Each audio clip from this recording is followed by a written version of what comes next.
This is All India Radio. In the program Spotlight, now we bring you a discussion on creating next generation urban infrastructure. The participants are Sharad Kohli, economic analyst, and Ruchika Chitravanshi, journalist.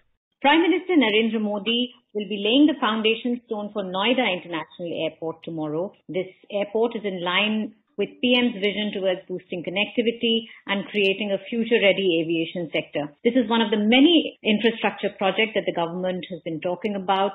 Various ministers have mentioned various projects. We'll talk all about them. But let us start with this aviation connectivity that is coming into Uttar Pradesh that will be inaugurated by the Prime Minister tomorrow. Dr. Kohli, can you tell us a little bit about the project and its significance for India and the state as well?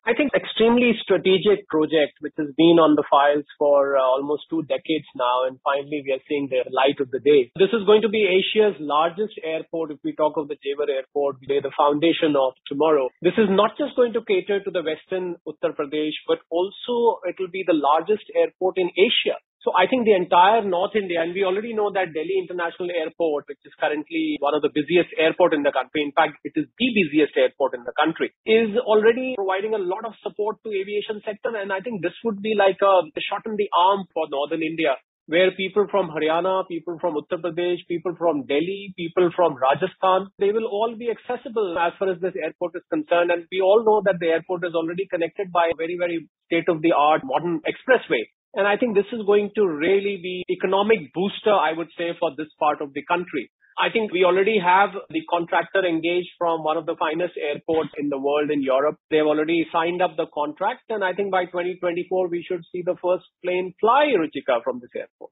That will be amazing. One of the other great things is that this will be India's first net zero emissions airport as well. Can you tell us a little bit about that and how it is going to feature a whole multimodal transit hub? What does it mean for India to be on the logistics map of the world? If you look at the Indian aviation industry, I mean, it is the total market size of Indian aviation industry. As of July 2021, the last available number, it was $16 billion. And India is the 10th largest civil aviation market in the world. And it is expected that with these kind of measures, with Jewar kind of airport and with 137 airports functional, I think India by 2024 can become the third largest civil aviation market in the world, which will be a big leap for the country. And I think this airport, which is going to be launched tomorrow as far as the foundation stone is concerned, I think would serve as a milestone in that direction. The entire infrastructure of this Jewar airport is likely to be built in a manner that there is going to be no greenhouse gases or emissions which will be let out in the atmosphere, as is the case with so many other infrastructure which has been built around the world, not just in India. And we just saw at the COP26 conference, there were countries struggling to reach zero emissions. They were struggling to reach that 1.5 degrees Celsius target. So I think initiatives like these go a long way in achieving the target where these greenhouse gases are minimized, where the fossil fuels are minimized. And I think the infrastructure is being built in a manner that it will probably be a zero emission airport, which will be very different from rest of the airports in the country because their infrastructure is not as new and as modern as this one is coming up. And it will probably set the tone for the future projects also to come up. For the people living in Delhi, it is not just the people living in Delhi, those in Noida, Ghaziabad, Aligarh, Agra, Faridabad and neighboring areas. Everybody is going to be served by this airport. And as we understand, the first phase is being done with the cost of over 10,000 crore rupees. And the groundwork, such as the land acquisition and rehabilitation, all that has been completed. Moving on from aviation, Dr. Kohli, the Road Transport and Highways Minister, Mr. Nitin Gadkari, has said that the construction of 65,000 kilometers of national highways is being done under the Bharatmala Phase 1 and 2. So where do we stand with this particular project right now? And what is the importance of this project for India's logistics sector? How well will it connect us? When do you see it coming to fruition? The benefits and the mileage that we gain out of these miles, if I put it down in a bit of a philosophical tone, is unmatched. I mean, in economics, every single rupee spent on road has a 8 times multiplier effect. I mean, you can imagine the kind of benefit this is going to provide. And before I talk on the highway, which is an absolutely marvelous thing being done by this government, I must add to what I said about the aviation, because they are both interrelated also, by the way, which is that airport is not just an airport. An airport is an economic system around which a whole economy comes up. We saw the Delhi airport. You've got an aero city. You've got shopping area. You've got apartments which have come up near. I mean, people identify their townships, their areas by airport, that we live near the airport. This is a road which goes to airport. So why don't you develop a mall there and so on? So I think the whole economy comes up. Anyway, coming back to the roads, I think the way you distinguish a developing economy from a developed economy is infrastructure. For our listeners who have traveled abroad or who have probably seen the pictures on various video mediums, you will see the difference between the developing and developed country. There is one difference. The moment you step out into a developed country is the infrastructure. The moment you find very neat and clean roads, very well connected towns, a perfect train system, a perfect aviation system, perfect facilities on the roads. There's a telephone call. There is a telephone available. You can contact anyone. They are properly toll paid, those electronic tolls where you just pass through. I think India is on the way in that direction. If we say we are going to be $5 trillion economy, first and foremost thing that we need to have a sound infrastructure, especially after the pandemic. When China faced the ire of the world, China had to face the wrath of the world because a lot of companies, a lot of investments which were in China have started looking for an alternate. It's called the plus one China, or they have started looking for an additional domicile for themselves as far as their business or investment is concerned. And I think with this infrastructure coming up in India, because some of the investors in the past, when they used to consider India as an investment destination, the first thing that stuck in their mind was we don't have enough infrastructure. If we want to transport goods from, let's say, Delhi to Mumbai, it is very expensive. If we do it by air, by train, it's a lot of headache. You want to make it reach the destination, then it is offloaded, and so on and so forth. Various things were said about the Indian infrastructure. I think with government's commitment and government's initiative of this 104 lakh crore, more than that rather, national infrastructure pipeline, by the way, this Bharatmala and the entire road projects being undertaken by the National Highway, the Highway and Transport Ministry and National Highway Authority of India are part of that national infrastructure pipeline. And I think these roads can work wonders. But what you need to see in economics, that the kind of economy which develops around a highway is absolutely unimaginable. And many times the benefit of that road reaches the people who stay around the area or who pass through the area or people who are in the vicinity of that road. I think it's an excellent initiative. And today we have roads which match America. We used to hear about aeroplanes landing on the highways in America. Today we have aeroplanes landing. Why aeroplanes? You have Hercules-like massive military plane landing on a Purvanchal expressway. I think these things were not talked about in India. And I think we are on the road to become one of the finest economies around the world. And we are here to provide an alternate to China. There's a massive investment, I must tell you, Ruchika, which is waiting to come to India. All that is needed is a perfect infrastructure. All that is needed is the right platform. So many initiatives like ease of doing business have been taken, but infrastructure was one, which is road is a very important, I must say, ingredient of the entire infrastructure serving that is there. So I think it is a great move. So airports, roads, we've been hearing about railway stations being modernized. I think it's just a perfect combination where India can look forward to a very, very bright future in terms of competing with some of the finest and the most developed economies around the world.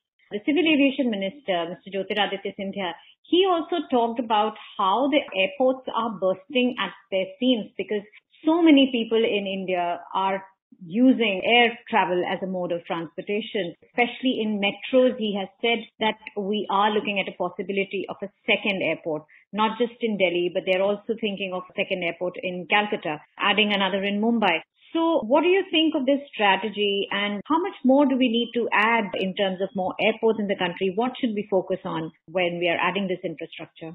Well, if we see the count of airports right now, Ruchika, if I'm counting them right, there are about 137 airports, which include about 103 domestic airports and about 24 international airports. And there are, of course, 10 airports which are custom-based airports. I think the Prime Minister said from Hawai Chappal to Hawai Jahaz. I think he wanted a common man to fly. An aircraft and airport should not be only for the elite, for the people who've got deep pockets. In this country of 135 to 40 crore people, why can't every citizen have a right to fly? Why should poor people envy and see, oh, I wish I could have reached Mumbai in 2 hours. Why should I spend 24 hours or 18 hours in reaching Mumbai? With that intention, with that motive, I think the government is trying, and we heard about 2,500 an hour, of course, with the fuel prices fluctuating here and there. Sometimes it becomes difficult to service 2,500 per hour flight. But then the idea of the government is that as more airports come, and when you have a second airport in a country, what happens to the second airport? You could have a second airport for the economy airlines, for the airlines which work at discounted rates, where everybody can fly. So aircraft is an aircraft. I mean, it will make you reach in the same time. But I think it is the intent and the mandate of the government that we should try and make as many people fly, which is why these airports are bursting at seams. I think it will be very rare for you in a city to find people who said he's never seen an aircraft or he's never probably traveled in an aircraft. The count of such people is gradually coming down if you compare from the earlier years. I think it has succeeded, and these second airports have become need of the hour for such a well-populated country like ours. I think these airports definitely are going to be, in terms of the size, in terms of the capacity, they are going to run short, and which is where we need more airports, and those airports are coming in the state of Uttar Pradesh, Ruchika. We now have 5 international airports. I mean, just imagine, a state like Uttar Pradesh, which used to lag behind in terms of its economic development. Today, that state, after Shilanyas of the Jewar airport tomorrow, this will be the 5th international airport in Uttar Pradesh itself. So I think it's a matter of pride for the country. The speed at which the government is pushing the infrastructure reforms and the infrastructure spending, I would like to put on record all my appreciation as an economist. I can understand the economic benefits and the magnifying effect or the multiplier effect of these economic initiatives, Ruchika. Whenever there is infrastructure push by the government and the projects of this scale, such as Bharatmala and setting up of so many airports in the country happen, there is so much of investment that happens. There's so much of money that gets pumped into the economy. And at the same time, obviously, it creates so much employment activity as well. Construction is, for instance, one of the biggest employment generator in the country. So what are the macroeconomic implications for the overall economy in terms of the infrastructure spend that we will see? And what kind of spend do you see coming in with all these investments now? When the pandemic came and when the economies around the world were down and out because of the lockdowns and so many things, and when the revival of the economies was being talked about, was being discussed across the table, across the world as well, the first thing on the agenda was that the government should increase spending, the spending on infrastructure. And I think that objective is precisely being met by these projects. So these projects will go a very long way, Ruchika, in creating employment. As I said, around each highway, a whole economy comes up. Around each airport, a whole economy develops. I mean, so many people get engaged, so many contractors, so much of labor, so much of men and material movement takes place. Where is all this coming from? It's coming from factories. It's coming from people who were looking for jobs. It's coming from the contractors who wanted to engage so many people. Do you think an airport like Jewar, for example, can be handled by 100, 200 people? No, there are going to be thousands of people who are going to be engaged by the contractors, subcontractors, so much of steel, cement, so much of tile, so many of sanitary fittings, so much of electricity fittings. Imagine the kind of, when you look at an airport which is ready, it looks like a very beautiful thing, but when you give an X-ray vision, you find so much of investment must have been made in this by way of men and materials. I think it is going to be a booster dose for the economy, Ruchika, without a doubt. And I think the whole economy which needed this push, this infrastructure spending push was required to revive the economy and to take India to the next level, to enable India to beat China and become world's third or second largest economy after China. I would dream of India overtaking China at some point in the very near future. So I think these are the kind of initiatives which support the cause of pushing India forward. Absolutely, Dr. Kohli. Very well put that it is a booster dose for the economy while the jury is still out on the booster dose vaccine, whether that's required or not. This is certainly a good news as India is also sort of coming out of the pandemic. Obviously, as you very rightly said, India has to overtake China at some point, whole China plus one discussion that is going on globally. All of these investments do put India in good stead in achieving those goals and those objectives. Thank you so much, Dr. Kohli, for joining us today. Thank you. You are listening to a discussion on creating next-generation urban infrastructure.